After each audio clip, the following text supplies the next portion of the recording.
The Baal Shem Tov told the story of the Yid who spent an entire day in the marketplace, hustling and bustling on his business. The whole day passes by in a jiffy. Suddenly he sees the sun is about to set. Time for mincha. He gives a krechtz. Oi! A whole day passed, and I have not thought about the Eibishter even for one moment. He runs into an alleyway. He finds a quiet spot. He davens Shemon Esrei with his mind wandering. Not one drop of kavanah. Said the Baal Shem Tov, he is so beloved and precious in the eyes of Hashem because he made one krechtz. The krechtz that he made is boikei arekim. It breaks through the heavens. The feeling of disappointment in himself, that feeling itself is beloved to Hashem because that shows the rutzon that he had to really do good. The krechtz itself has so much value. The Yismach Yisrael in Parshas Eikev brings a story from the Helika Arizal that the Reb Chaim Vital asked him a penetrating question. The Yerushalmi tells us about the Mishnah in Shabbos that says, we all know an animal, a para, cannot go out on Shabbos in the public domain with a ritzua, with a strap hanging from its horn. And it says that Rabbi Elazar ben Azariah's para did go out like that. Shaloi b'tzoyin chachamim, the chachamim were not happy with him. And the Yerushalmi says that he did tshuva on that. The tshuva that he did was he fasted and fasted until his teeth turned black. How many Tanesim that is, I have no idea. Hundreds, perhaps thousands. But then the Yerushalmi tells us another thing, that it wasn't his para, it was his neighbor's. But since he did not protest, it's considered as if he did it.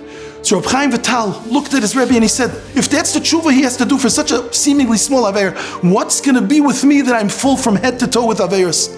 And if I may add, 500 years later, the question is glaring. What about us? How could we possibly do tshuva? And the Arizal answered him, my Talmud, that was then. But today, one krechtz me'oime kalev is worth more than all those tanesim. That's the value of a krechtz. No positive intention is insignificant.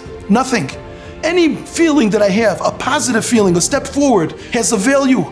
And even if I fell, the avoida on us is not to say, I've tried so much, so many times, it's so difficult, I give up.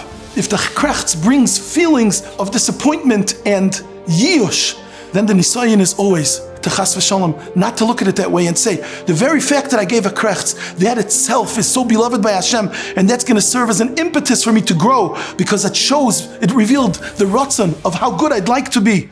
The Bali Musar lately, the late 50, 60, 70 years have said that an aveira is terrible, but the main problem with an aveira is not so much the aveira, it's how we deal with it afterward. The task, especially today, when we're so small and our minds and our hearts are so poisoned, the main idea, the main tachlis, is how to deal with the aveira afterward.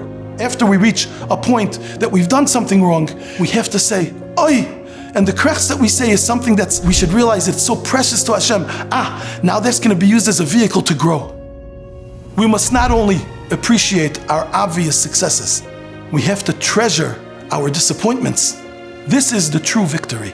Let us learn how to value and appreciate a krechtz.